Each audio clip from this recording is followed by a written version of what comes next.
మనసులో శతాబ్దాల గౌరవం, పట్టు పరంపరకు ప్రతీక, సంప్రదాయానికి శాశ్వత చిరునామా సఖీ.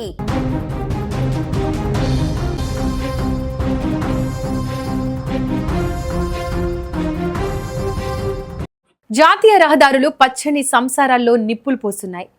ప్రయాణికులను సురక్షితంగా గమ్యస్థానాలను చూపించాల్సిన రహదారులు నేడు మృత్యు గమ్యాలుగా మారుతున్నాయి.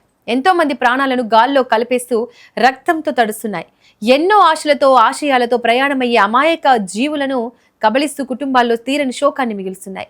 తాజాగా ఆళ్లగడ్డ పరిధిలో జరిగిన ఘోర ప్రమాదం ఈ చేదు నిజాన్ని మరోసారి కళ్ళకు కట్టాయి. ఒకే ప్రాంతంలో నిమిషాల వ్యవధిలో జరిగిన రెండు వేర్వేరు ప్రమాదాలు ఇద్దరి ప్రాణాలను బలి తీసుకోగా మరో నలుగురి పరిస్థితిని విషమంగా మార్చేసింది. ఇక ఈ ఘటనలో ఆయా కుటుంబాల్లో ఊహించని గుండెకోత మిగిలింది. ఆళ్లగడ్డ మండలంలోని పేరాయిపల్లె మెట్ట సమీపంలో ఉన్న 40వ జాతీయ రహదారిపై రెండు ఘోర ప్రమాదాలు జరిగాయి. నంద్యాల వైపు నుంచి ఆళ్లగడ్డకు వస్తున్న ఒక కారు ఒక్కసారిగా అదుపు తప్పింది. తీవ్రమైన వేగంతో ప్రయాణిస్తున్న ఆ వాహనం రోడ్డు పక్కనే ఉన్న కల్వట్టును బలంగా ఢీకొట్టింది. ఈ ప్రమాద తీవ్రతకు కారు ముందు భాగం పూర్తిగా నుజ్జునుజ్జైపోయింది. వాహనంలో ప్రయాణిస్తున్న చిన్న వంగలి గ్రామానికి చెందిన నరేంద్ర కుమార్ రెడ్డి తీవ్ర గాయాలతో అక్కడికక్కడే ప్రాణాలు కోల్పోయారు. కారులో ఉన్న మరో ముగ్గురికి తీవ్రమైన గాయాలయ్యాయి. ప్రమాదం జరిగిన వెంటనే స్థానికులు స్పందించి క్షతగాతులను ఆళ్లగడ్డ ప్రభుత్వ ఆసుపత్రికి తరలించారు. వారి పరిస్థితి విషమంగా ఉండడంతో వైద్యులు ప్రాథమిక చికిత్స అందించి మెరుగైన వైద్యం కోసం నంద్యాల ఆసుపత్రికి రిఫర్ చేశారు. ఈ మొదటి ప్రమాదం జరిగిన ఆందోళన నుంచి ప్రజలు తేరుకోక ముందే కేవలం 200 మీటర్ల దూరంలోనే మరో హృదయ విదారక ఘటన చోటు చేసుకుంది.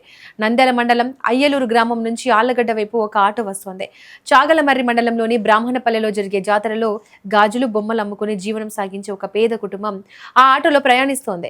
జాతరలో వ్యాపారం చేసుకుని 4 రాళ్లు సంపాదించుకోవచ్చని ఆశతో వారు ప్రయాణమయ్యారు. ఆటో పేరాయిపల్లె మెట్ట సమీపానికి రాగానే వెనుక నుంచి వేగంగా వచ్చిన ఒక కారు ఆటోను బలంగా ఢీకొట్టింది. ఈ ప్రమాదంలో ఆటోలో ఉన్న కంబగిరి అనే వ్యక్తి అక్కడికక్కడే దుర్మరణం పాలయ్యాడు.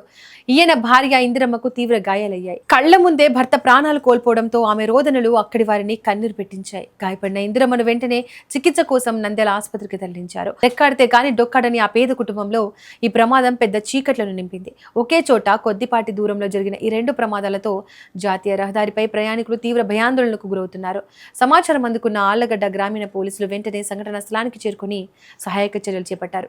మృతదేహాలను పోస్టుమార్టం నిమిత్తం తరలించి ఈ రెండు ఘోర ఘటనలపై కేసు నమోదు చేసి దర్యాప్తు జరుపుతున్నారు. మృతుల కుటుంబ సభ్యులు ఆసుపత్రి వద్ద కన్నీరు మున్నీరుగా విలిపిస్తున్నారు.